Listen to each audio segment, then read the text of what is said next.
Many of the grade 11 chemistry students that I teach and tutor have trouble understanding parts per million when calculating minute concentrations. Understanding this concept will really take a load off your shoulders and make you more confident in the solutions unit. In this video, I'll teach you about solution concentrations and a surefire trick to always correctly calculate parts per million.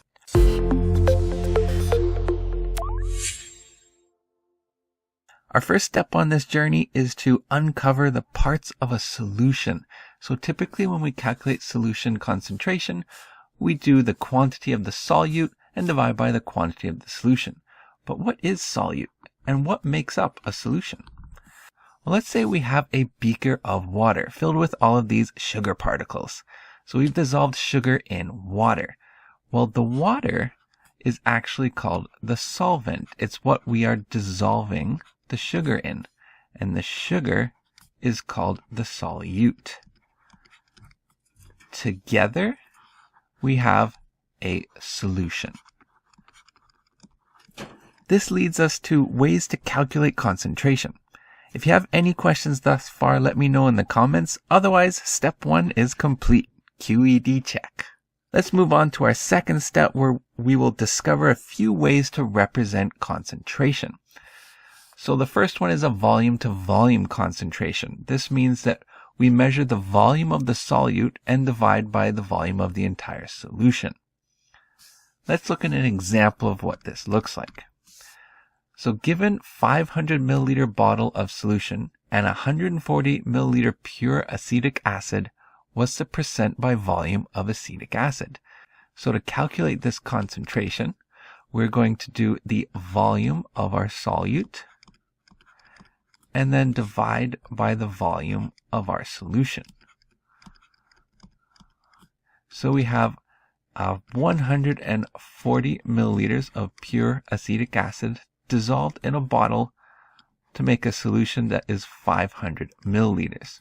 Now we want to keep the units the same so that they can cancel. So this is a dimensionless ratio. And then if we like, we can multiply by 100% to get a percentage calculation. And when we do that, we get 28%. Now this is a big difference from actual vinegar, because if you go to the store and buy actual vinegar, you might look on it and it'll say 5% acetic acid. So this is a lot more concentrated than the vinegar you'll buy in a store.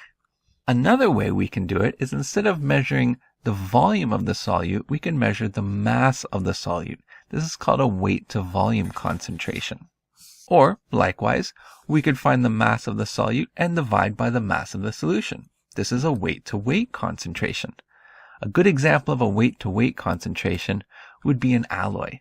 For example, you go buy a sterling silver ring that has a mass of 12 grams. And this contains 11.1 grams of pure silver. So what's the percent concentration by mass of silver in this solution? So to calculate that, we have the mass of the solute, which would be our silver, divided by the mass of the solution.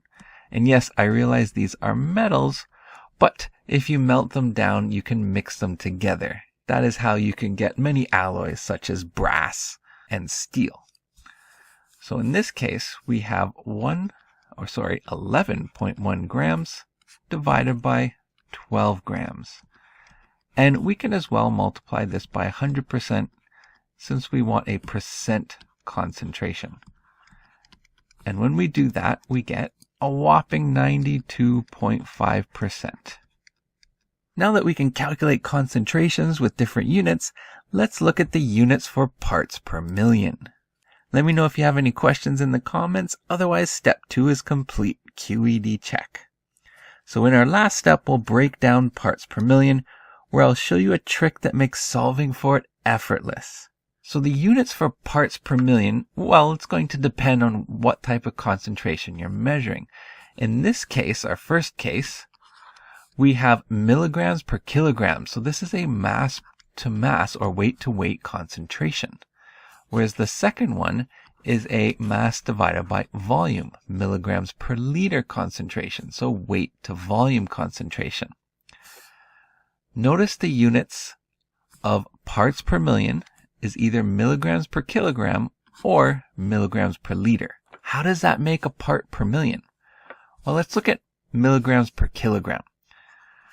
Milligram per kilogram. If I were to put these both into units of grams, we could end up with, well, 1 milligram is equal to 1,000th of a gram, and 1 kilogram is equal to 1,000 grams. So when I make the units the same, notice that if we just apply some exponent laws, we get 10 to the negative 6. That's a millionth. Or I could write it as 1 in a million, or 1 part per million. So that's where that comes from. And the same thing goes for milligrams per liters. So let's try an example with this. Let's say we have dissolved oxygen in natural water, and the analysis turns out that in 250 milliliters of water, we get 2.2 milligrams of dissolved oxygen. So it's a very, very tiny amount.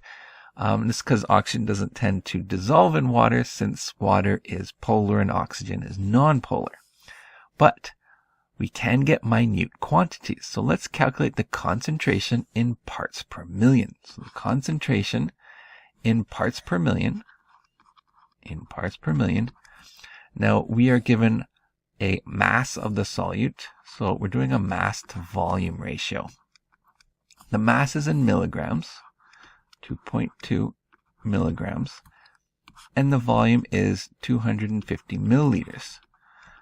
But if you remember, for parts per million, we need those units to be milligrams per liter. That is what a ppm is.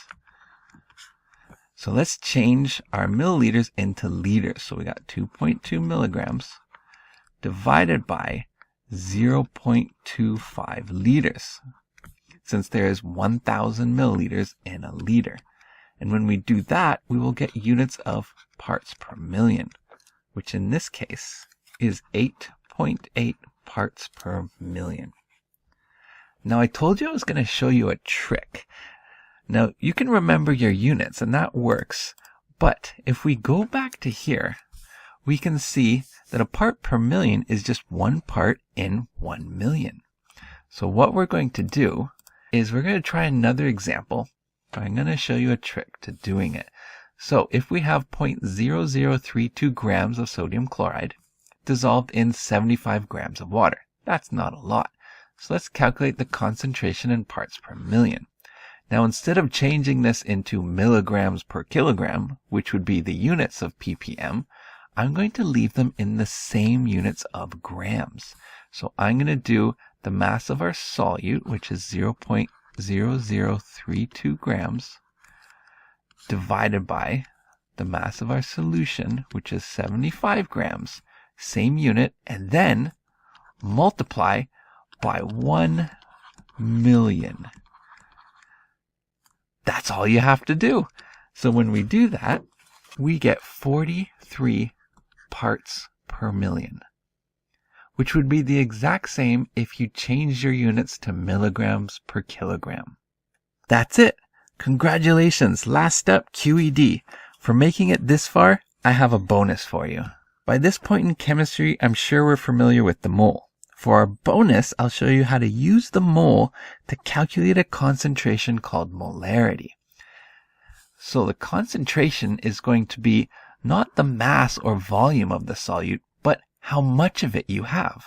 So in moles, and then divided by the volume of the solution. This leads to units we call moles per liter, which is equivalent to capital N for molar or molarity. Let's try an example. Let's say we have 0.186 moles of sodium hydroxide in a 0.25 liters solution. What is its molar concentration? So concentration is the number of moles of our solute, so 0.186 moles, divided by the volume of the solution, 0.250 liters, and we get a 0.744 mole per liter concentration, or sometimes written as 0.744 molar solution. Alright, excellent work. Bonus step, QED check. That's it for today's video. If you want to learn about my VIP subscribers list and get free handouts for my entire grade 11 physics course, click the first link in the description.